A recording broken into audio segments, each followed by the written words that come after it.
សួស្តីបងប្អូនទាំងអស់គ្នាចានៅនឹងដៃរបស់ខ្ញុំនេះគឺជាផ្លែក្រូចសើចទៅតែជ្រុះពីដើមថ្មីអញ្ចឹងគឺខ្ញុំរើសយកទៅធ្វើស្រួកក់សក់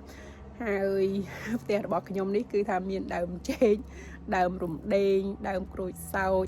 ចានិយាយទៅមានគុលខីមានអី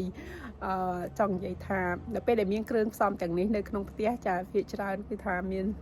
ធ្វើម្ហូបដែលដាក់គ្រឿងទាំងអស់នេះគឺថាមានរសជាតិឆ្ងាញ់មែនតើអញ្ចឹងធម្មតាប្រជាជនជាពិសេសជនជាតិខ្មែរយើងទោះបីជារស់នៅប្រទេសណាក៏អត់ចោលដែរគល់ក្រីរំដេងល្មៀតចាម្រះព្រៅដើមចេកដើមក្រូចសើចចាឲ្យរួមទាំងផ្ទះខ្ញុំក៏ដាំដូចពួកគាត់ដែរនិយាយទៅសប្បាយចិត្តមែនទែនដែលពេលដែលដាំទៅបានផលច្រើនបែបនេះបងប្អូនទាំងអស់គ្នាចាហើយមួយកត្រកនេះគឺថាមានក្លិនឈ្ងុយឈ្ងប់មែនទែនឈ្ងុយឈ្ងប់ចានឹកឃើញសម្លចាប្រហើនំបញ្ចុកស្លម្ជូរគ្រឿងពោះគោចាដុតមាន់និយាយទៅនឹកឃើញស្លខ្មែរជាច្រើនទៀតអូឈ្ងុយណាស់បងប្អូនទាំងអស់គ្នា